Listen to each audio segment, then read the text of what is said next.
let the games begin. Passed out, all my friends went and passed out. There's so much for the night. Last round, for AM lovers. Oh, that's how I come alive. I'm gonna be a people person in the room. A people, I'ma keep on running this shit. Let the games begin. A people person in the room. A people, I'ma be the kid for the win. Let the games begin. Olá, Geração no Ar, hoje falando do Enem que está chegando. Mais de 5,5 milhões de brasileiros vão fazer as provas.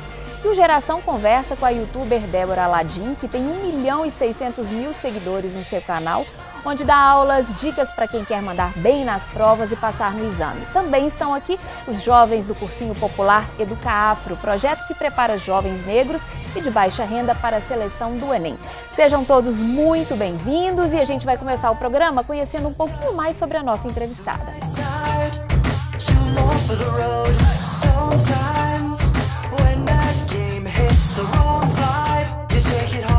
I'm gonna be a people person in the room. A people, I'ma keep on running this shit. Let the games begin. A people person in the room. A people, I'ma... Débora, muito obrigada pela participação. Me conta aqui, você começou seu canal com 15 anos. Por que você resolveu criá-lo? Então, na verdade, meu canal ele começou por um acidente. Eu falo que foi o acidente mais feliz que aconteceu na minha vida, porque eu, desde muito nova, eu sempre gostei muito de história, sempre foi a paixão da minha vida. E eu, durante o ensino fundamental, eu sempre estudava fazendo resumos e eu compartilhava meus resumos com os meus colegas para estudar na véspera das provas e tudo mais. E quando eu tinha 14 para 15 anos, a gente entrou no ensino médio, a minha turma, a gente trocou de professor, o professor de história era super exigente, ele ia fazer uma prova muito difícil e naquela época meu computador tinha quebrado, eu ainda tinha quebrado o pulso, não podia escrever. E aí chegou aquele desespero, porque não tinha como eu estudar por meio de resumos, e os meus colegas me cobravam naquilo, eles gostavam. E aí eles pediram para fazer um vídeo, e foi o primeiro vídeo que eu gravei na minha vida. Eu tinha 14 anos para 15, ainda tá no YouTube, vocês conseguem encontrar um vídeo de 1 hora de duração sobre Grécia, Roma, bem improvisado mesmo, mas foi a primeira vez que eu me gravei falando alguma coisa. E depois disso eu nunca mais parei, eu gostei bastante. Você gravou como? Celular, uma máquina? Como com foi? Celular. É mesmo? É. E aí hoje, como é que você... Hoje já tem, né, 1.600.000 seguidores. Hoje, você mesmo que continua fazendo tudo? Sim, eu faço tudo dos vídeos. Assim, hoje eu não edito mais, graças a Deus, eu tenho um editor que me ajuda. Mas eu gravo sozinho os vídeos, eu preparo, eu ajudo com o que precisa e até pouco tempo atrás eu também editava. Eu mesma posto, leio os comentários, assim, porque como é uma coisa minha, eu não consigo dar essa responsabilidade para outra pessoa. Eu tenho muito carinho, assim, pelos meus vídeos. E como é que você escolhe os temas das teleaulas, do que você vai postando? Então, a maior parte delas são sugestões dos inscritos. As videoaulas de história são de acordo com os conteúdos que na época da escola eu estava estudando, ou então os conteúdos que são mais cobrados nos vestibulares, mas geralmente os vídeos, principalmente de dicas de estudo e de redação, eu faço de acordo com o que as pessoas pedem, com as dicas. É muito importante para mim o feedback que as pessoas me dão. E nessa reta final, chegando agora o Enem, aumenta o número de acessos? Você percebe isso? Aumenta bastante, apesar de que esse ano nós da comunidade do YouTube estamos muito preocupados porque com as eleições as pessoas estão desfocando bastante, né? O que é compreensível porque está um cenário muito caótico, mas sim, o acesso está aumentando muito mais, as pessoas estão estudando muito mais porque o Enem está chegando e realmente é muito importante entender o que está acontecendo no Brasil para você fazer a prova. Então, muita gente nas ruas conhece a Débora, a repórter Gisele Antonioli deu uma passada na porta dos cursinhos, a gente descobriu fã seu e a gente vai ver algumas perguntas aí. Roda, diretor. Só queria falar que eu sou fã dela, eu vejo os vídeos de história dela direto, eu gosto de história. Aí, assim, quando eu tô cansado de fazer exercícios, coisas, eu vejo vídeo dela mais pra relaxar e tudo. Ô Débora, eu quero saber uma estratégia de estudo que dê certo. Ô Débora, manda uma dica das revisões que eu posso fazer, as matérias. Débora, eu queria saber o que eu posso fazer pra ficar mais calma na hora da prova, pra eu não chorar, né? É necessário, é importante. Não chorar, não estressar, o que faz, Débora? Uai, então, eu vivo falando que, assim, é muito importante a gente estudar, a gente já sabe que tem que estudar, mas eu acho que tão importante quanto é você ter um preparo emocional, porque igual ela falou, como que você não chora na hora da prova, né? Como que você não entra em colapso com um estresse tão grande, que é uma prova, porque o Enem, vocês com certeza sabem, o Enem é uma prova de resistência, não é qualquer um consegue ficar 5 horas e meia sentado fazendo prova. É realmente, assim, é uma resistência emocional, uma resistência física, tem que ter muita força para conseguir. Então, assim, eu acho que é fazer um preparo emocional também, né? Ter em mente que a gente tem muito medo da prova, mas o Enem, ele foi feito pra gente fazer, ele foi feito com base no que é ensinado no ensino médio, ele foi feito para estudantes entre 16 e 25 anos, ele foi feito para pessoas com essa vivência. O Enem nunca vai cobrar, por exemplo, uma questão muito complexa, uma questão muito atual que ainda está em transformação. Então, assim, é ter essa consciência de que o Enem foi feito para mim. O Enem, assim, pode ser difícil, mas ele quer que eu vá bem, ele quer que eu consiga alcançar o meu objetivo, seja conseguir uma certificação, seja conseguir entrar na universidade, seja conseguir um ProUni, um FIES. O Enem, ele meio que torce pelo nosso sucesso. Pois é, todos aqui são estudantes de um cursinho popular, né, que existe no Brasil inteiro, aqui em Minas está fazendo 18 anos, e os meninos levantaram muito a questão da escola pública nessa preparação para o Enem. E aí o bicho pega, né, Raíssa? A gente tá no ensino médio, a gente tem aqueles 3 anos, mas a gente percebe que eu, por exemplo, quando eu comecei a estudar pro Enem, eu não sabia o que era introdução, desenvolvimento e conclusão, que você sabe que é o básico pra você fazer uma redação. A gente não tem esse tipo de aula no ensino médio. Tipo, a professora de português não ensina, os conteúdos, eles não têm essa coerência, e é o Exame Nacional do Ensino Médio.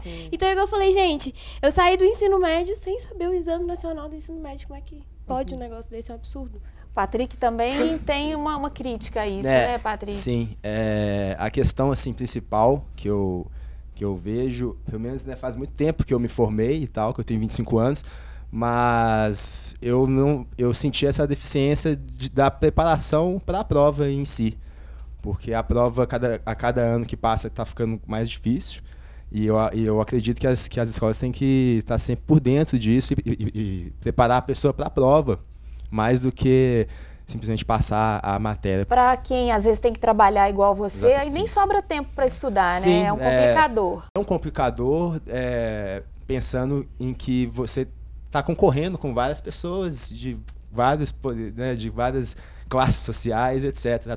Tá todo mundo fazendo o Enem, né? Então acaba que tem uma certa, vamos dizer assim, desvantagem, né? Que no meu caso, por exemplo, foi suprido pelo Educafro, que é o curso comunitário que eu estou fazendo, que para pagar um curso seria muito difícil, hoje no meu caso, e ele propõe isso de uma forma diferente, de uma forma que entenda a questão de cada um, como cada um é, o que cada um faz, né, a sua bagagem e etc. Essas coisas todas são levadas em conta, que é importante, que na prova não tem como, né, a gente ver isso, né, quem que está fazendo, é só o nome e a nota. Então é isso. O que você acha, Débora, dessa questão? Assim, o Enem foi ficando cada vez mais complexo, exigindo às vezes conteúdos que em escolas públicas, às vezes por causa de greve, às vezes por despreparo, os professores não conseguem ali se reciclar. O que você percebe disso, dessa questão?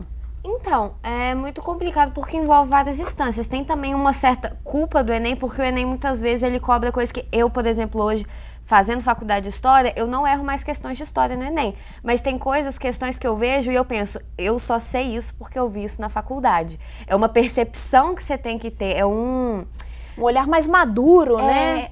É uma interpretação que você tem que fazer de documento, de dado, de tabela, que é uma sensibilidade que, assim, é demais você cobrar de pessoas de 16 anos.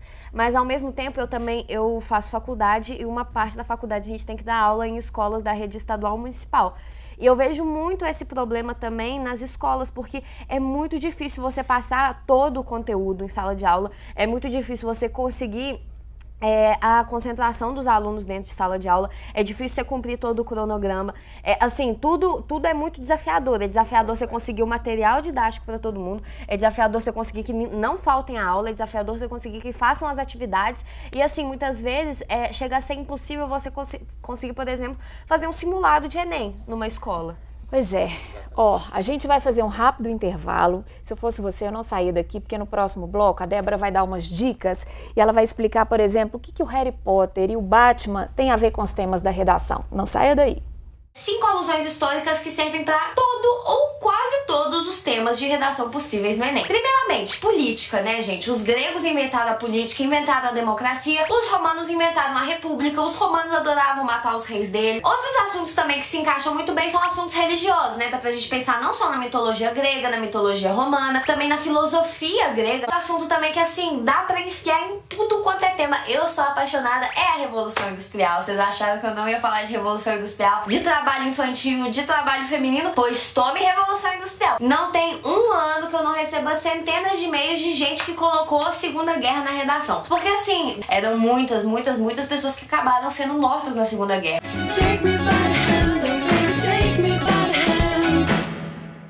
No Enem, quando ele fala que você precisa fazer alguma alusão a outra área do conhecimento, não necessariamente precisa ser tipo uma ciência, dado estatístico ou história, pode ser qualquer outra coisa que seja diferente do que a redação te mostra. Então, assim, só explicando, né, porque não tem problema você citar essas coisas, nerds, filmes, livros, músicas, pessoas famosas, né, casos famosos que aconteceram de algum problema, alguma situação. Não pode, obviamente, falar nada da sua vida e nem algo que seja desconexo do tema. Então, assim, se o corretor procurar no Google e encontrar, tá legalizado. Então, dá pra falar sobre Batman, sim, senhor. Geração de volta com dicas para o Enem. A gente viu, né, Débora, você falando aí sobre a cultura nerd, que você adora, Star Wars, Batman, quadrinhos. E como que é colocar isso numa redação? Então, na verdade, é possível. Isso foi uma das grandes quebras de medo que eu tive quando eu estava estudando. Porque, assim, a gente pensa que a redação você tem que mostrar o seu conhecimento, né, pro corretor. E a gente pensa que a gente tem que impressionar o corretor com alguma coisa assim, muito científica, muito elaborada, muito especializada, quando na verdade o que ele quer é mostrar que essa pessoa sabe mais do que o que a redação propôs. Então, por exemplo, no tema de intolerância religiosa, mostraram vários textos, né, falando que ocorre intolerância religiosa no Brasil, que muitas pessoas são julgadas pela sua religião. Ok, mas o corretor quer ver que eu sei mais do que o que aquilo tá me dizendo, né? Então, não necessariamente eu preciso dar uma alusão super especializada. Eu posso falar de alguma coisa que eu conheço. Como é que você colocava o Batman na história? Aí você faz alguma alusão para enriquecer aquele tema. Então, por exemplo, se o tema da redação for algo relacionado à violência, cabe muito falar, assim como nos quadrinhos, assim como nos filmes, na música, a gente vê muitos relatos de violência, a violência é uma realidade no Brasil. Você pode fazer essa comparação. Você pode falar também, da mesma forma que ocorre, por exemplo, o Batman, ele se torna um justiceiro depois que a família dele é assassinada. Aqui no Brasil, muitas pessoas morrem de homicídio todos os anos, né? A realidade ficcional do Batman, ela não tá tão longe do que acontece aqui. Isso é algo que enriquece, né? O corretor, ele vê, nossa, ela relacionou algo totalmente diferente, ela soube usar a linguagem para manifestar o ponto de vista dela, ela tá trazendo coisas novas, que às vezes o corretor nem conhecia e passa a conhecer. Acaba que a gente se prende, né, a um método de fazer, que às vezes a gente fica limitado, né? Assim, isso você me falou, abriu muito a minha mente, assim, o que você pode fazer de analogia, assim, né, as coisas. É justamente valorizar as coisas que a gente já sabe. Você pensar, eu estudei um conceito da biologia que dá pra colocar aqui, eu li um livro que fala sobre algo, teve o caso de alguma pessoa famosa que viveu algo semelhante. E essas coisas que a gente vive, elas servem pra gente colocar na redação. O conhecimento que a gente tem, ele não é inválido, ele não tem que ser jogado no lixo, ele pode ser usado lá. A redação, ela preocupa muito os jovens, e olha só o que a nossa repórter Gisele Antonioli ouviu da galera. Como que a gente sabe qual que é o tema da redação, o que a gente tem que estudar para a redação, porque tipo, é um tema muito aberto, é uma infinidade de temas. O que a gente tem que realmente saber para fazer uma boa redação? Eu acho que vai cair a área de saúde. Eu espero também, porque eu estudei muito sobre. Eu tenho só um modelo certo de fazer redação, tenho um esqueleto pronto, assim, eu faço quase do mesmo jeito todas as redações, então eu nem ligo muito não pro tema, pode ser qualquer um. Sua pergunta, Raíssa. Na verdade, eu ia falar sobre a questão da alusão, né? A Débora gosta muito de como é que chama? Cultura nerd e tal. E eu gosto muito de rap.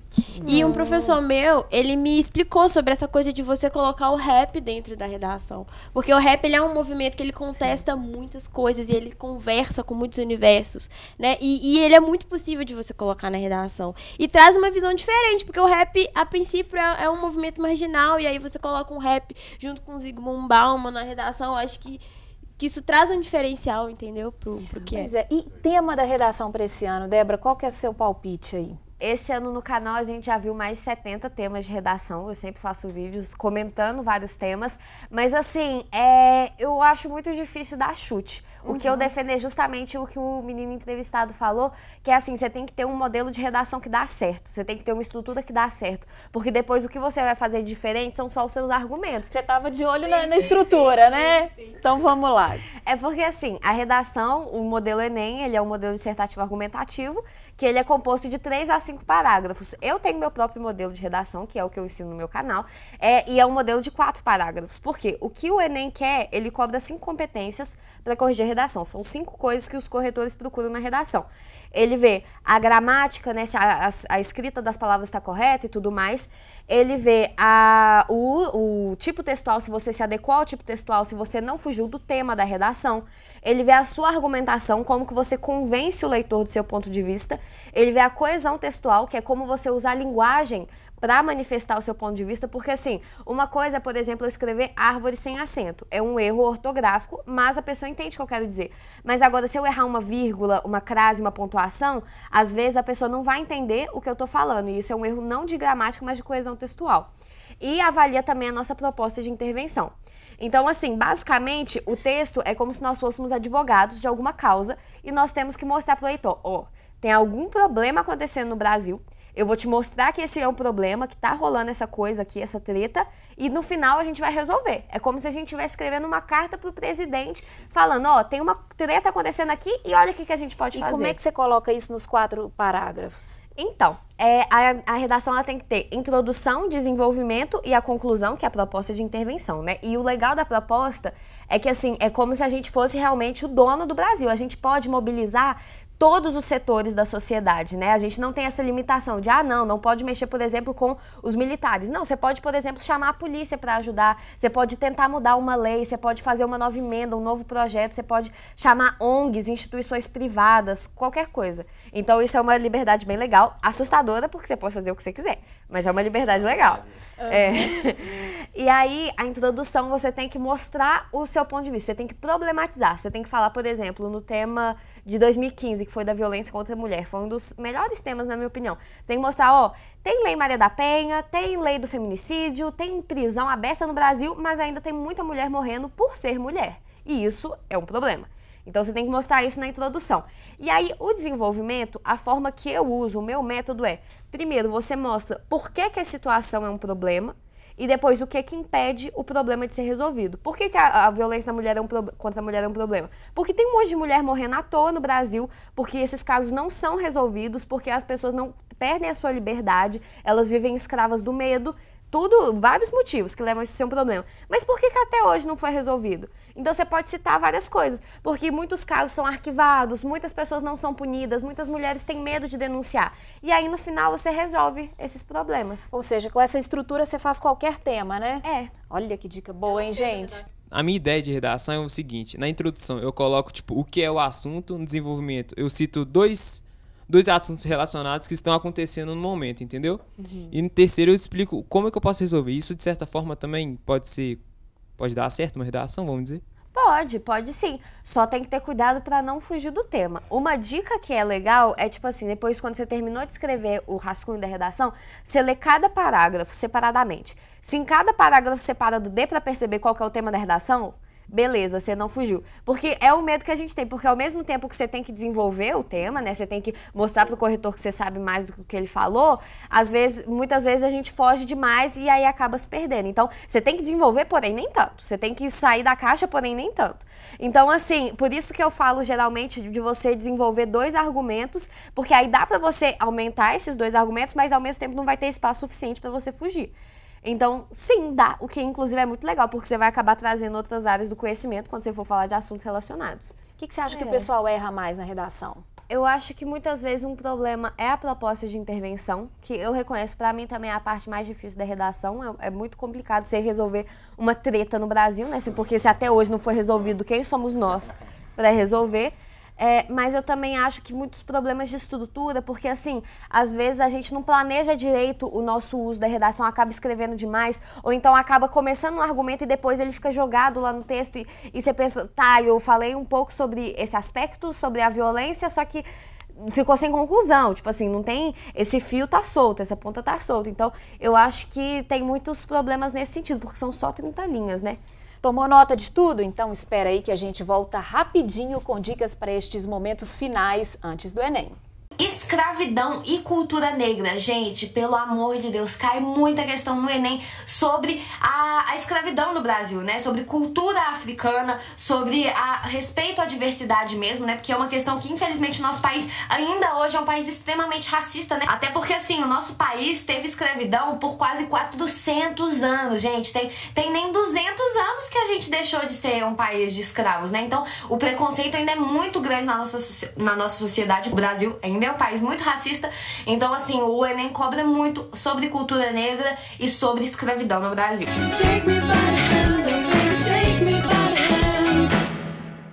Ditadura militar. Não tem um ano que não cai a questão de ditadura militar no Enem. Vocês foquem, eu sempre falo, eu falei no meu curso, eu sempre falo quando eu dou aulão e tudo mais, sempre que vocês virem música de MPB, coisas escritas entre 1968 e os anos 80, já pensem imediatamente em ditadura militar. Geração de volta com a youtuber Débora Ladim dando dicas sobre o Enem. Débora, você sempre fala, né? Você falou, por exemplo, a gente terminou o segundo bloco, você falando da escravidão, agora da ditadura. A gente está em 2018 com um ano de eleições. Você acha que esse lado político, isso pode cair de alguma forma, alguma questão de humanas? Um alívio muito grande é que provavelmente não. O Enem, como tema de redação, ele evita temas muito polêmicos, tipo aborto, esse tipo de coisa, porque o INEP acha que muita gente zeraria a redação, o que provavelmente aconteceria, porque palavrões e contra os direitos humanos, todo tipo de coisa zera a redação. Além de que esses temas muito atuais, principalmente agora em época de eleição, não tem como. O Enem ele é feito entre janeiro e maio. Geralmente as provas já são impressas em junho, julho, né? Porque são milhões de pessoas que fazem a prova. Então, assim, não tem como a pessoa fazer no início do ano uma questão e garantir que até o final do ano ela esteja certo. O que a gente tem, volta e meia o Enem, eles cobram assuntos mais atuais, como, por exemplo, a Primavera Árabe, esse tipo de questão, só que geralmente são questões de interpretação de texto. Quando o Enem cobrou Primavera Árabe, se eu não me engano, em 2013, eles cobraram uma questão sobre o movimento, só que junto com um texto, um trecho de uma reportagem explicando que tinha começado no Egito e que tinham tirado ditaduras do poder. Então, assim, ele não cobra que você esteja 100% a par de tudo que está acontecendo no mundo, até porque é difícil garantir isso. E sobre política, eu acho que é pouco provável que isso caia, até porque, assim, tem muita briga política em cima do Enem, né? A própria questão dos direitos humanos, que tem muitos movimentos aí tentando tirar os direitos humanos da redação do Enem, falando que isso fere a liberdade de expressão. O Enem tá brigando com isso tem muito tempo, inclusive. Então, o próprio Enem tá sendo alvo dessas tretas políticas. Tem mais dúvidas e perguntas da galera que vai fazer as provas este ano. Confere aí. Era todo em um fim de semana só, né? Agora tá separado em 2 semanas, é melhor, né? Porque você pode... O primeiro dia você vai fazer redação, humanas, aí depois você tem mais uma semana para preparar, né? Então, o negócio é o seguinte, a gente sempre começa a prova pela redação, vê o tema, aí a gente já vai pensando no que vai escrever enquanto faz o resto da prova, porque você não pode perder tempo. O que todo mundo tá perguntando é se a prova vai ser mais difícil, porque eles colocaram meia hora a mais. E agora é outra equipe que vai fazer a prova. Aí, será que vai ser mais difícil, vai ser mais fácil? A gente tá nessa, tá em dúvida. Para os meninos que estão aqui, para quem está em casa acompanhando, essas dicas da reta final, Débora? Eu acho que assim, agora é realmente focar em estar tranquilo para a prova e revisar o que mais cai, sabe? Não é o momento de aprender matéria nova, não é o momento de olhar para toda a matéria que você não estudou, não é o momento de entrar em pânico e de estar rodeado de gente. Eu falo, pânico é contagioso e todo mundo tem aquele amigo que você chega super confiante e ele fala, vai cair física quântica e aí fica todo mundo preocupado. Então, assim, esse é o momento de você ficar de boa e focar no que você já fez, sabe? Porque, assim, muita gente se intoxica muito pensando, ai, a concorrência, ai, um tanto de gente vai fazer Enem, ai, porque eu não estudei 1.800 matérias. Ninguém estudou tudo que cai no Enem. Tipo assim, não é possível estudar tudo que cai no Enem em um ano, é matéria de 3 anos, é muita coisa. Então, assim, é focar e pensar, A Débora, que abriu um livro pela primeira vez em fevereiro, estaria muito orgulhosa da Débora que tá abrindo a prova no dia de hoje, sabe? É você focar no tanto que você se superou, ao invés de pensar que você tem que superar os outros. Porque, assim, são poucas vagas na faculdade, mas a gente só precisa de uma, né? Cada um só precisa de uma e deixa as outras para quem quiser. Eu acho que é o momento de você ter confiança e, se for para estudar, estuda o que mais cai, estuda o que é mais importante para não entrar em desespero pensando na matéria que você não estudou. Você não estudou, você não vai estudar. Vocês têm alguma dúvida para essa reta final para a Débora aí? Eu gostaria de saber, em relação ao que foi falado no vídeo, que essa questão da banca, né, ter alterado, ser outras pessoas que fazem a prova e tal. E também a questão desses 30 minutos a mais, se é só uma questão de deixar o pessoal mais tranquilo ou se é porque o bicho tá pegando mesmo na prova e tudo mais. A questão da banca, eu acho que não vai ser uma coisa que preocupa, porque a correção do Enem sempre foi rigorosa. O que mudou, para quem não ficou sabendo, é que agora quem vai corrigir a redação do Enem vai ser a galera da FGV, da Fundação Getúlio Vargas, lá de São Paulo. Eles são rigorosos, mas todo mundo que corrige, até porque eles não vão inventar regras novas para corrigir a redação, vai continuar da mesma forma, só que vão ser pessoas diferentes que vão corrigir, né? E sobre o tempo a mais, eu acho que foi uma mudança por causa da mudança da ordem das provas. Porque ano passado mudou, antes, até 2016, a prova era no primeiro dia, era Humanas e Natureza, e no segundo dia, Matemática, Português e Redação. Redação, nossa. Era exatamente. Era muito pesado. Aí agora ficou mais pesado ainda, porque é Humanas, Linguagens e Redação no mesmo dia. Então, a prova de linguagem, ela tem muito texto, muito texto. Aí você tem que produzir um texto e ainda tem a prova de Ciências Humanas. E no segundo dia, que é o Pacto com o Diabo, é Matemática e Ciência da Natureza. Agora, no caso, acho que são três provas no primeiro dia, não são? Sim. E depois são 2. Agora, tipo, tem redação no primeiro dia. E, pelo menos, na minha opinião, eu acho isso muito melhor, porque você já fica livre da redação e no outro dia, que é ciências e tecnologias, é exato, mas ficou mais coerente, aí, né? isso, Tipo exatamente. assim, é só exatas. É só humanas, são os é só conteúdos humanas. semelhantes, Sim, né? Meio que ajuda. Mas eu acho que eles adicionaram um tempo mais por isso, porque você fazer 90 questões e escrever um texto é muita coisa. Eu acho que eles tiveram essa piedade, né? Piedade? Essa misericórdia. Ah, misericórdia. Pois é. E aí agora, nessa reta final, estudou e não estudou? Até na hora de relaxar, dá para relaxar aprendendo alguma coisa? O que você daria de dicas para se a pessoa vai ver um filme ou escutar uma música que tem a ver com alguma coisa que ela estudou? Eu acho que dá. Também assistir o canal, né? Pegar umas dicas. Mas assim, eu acho que música tem tudo a ver, dá pra fazer um clássicos aí do MPB, rap, dá pra você ver muita coisa também, paródias também, agora estão saindo na internet muitas paródias ensinando a matéria com músicas que estão aí bombando, música pop, funk e tudo mais. Eu também gosto muito de leitura, eu gosto de ler livros que sejam livros de entretenimento, mas que eu também aprenda alguma coisa, principalmente esses romances históricos. Eu gosto dos livros também do Stephen Hawking, que ele fala de ciência de uma maneira acessível para pessoas leigas, né, que não conhecem. Eu gosto muito de filme, eu gosto muito de assistir TV. Eu procuro assistir mais documentários, né, que são coisas que eu relaxo e eu ainda aprendo, eu tiro algumas curiosidades, eu gosto muito. Então, assim, acho que dá para você relaxar a mente, tirando algum aprendizado daquilo. Pois é, gente. Então agora boa sorte. Débora, muito obrigada. Meninos, meninas, muito obrigada pela participação aqui no Geração. A você de casa que nos acompanhou, você pode conferir este programa no nosso canal no YouTube. Confira o da Débora também, os vídeos da Débora. E também o Geração está disponível no portal da Assembleia. Siga o nosso Twitter, mande sugestões e até a próxima. Pra mim, o último dia eu vou estudar também, revisar e tudo. Acho que não tem por que relaxar. Relaxar pode relaxar depois e tal. Acho que um dia antes do Enem tem que ter uma revisão, né? Pra você relembrar as matérias e fazer com mais tranquilidade. Eu como chocolate e durmo. Vai ser o que Deus quiser. Então, é meu primeiro Enem, vamos firme e forte, quero passar e é isso que eu tô batalhando pra isso, né não?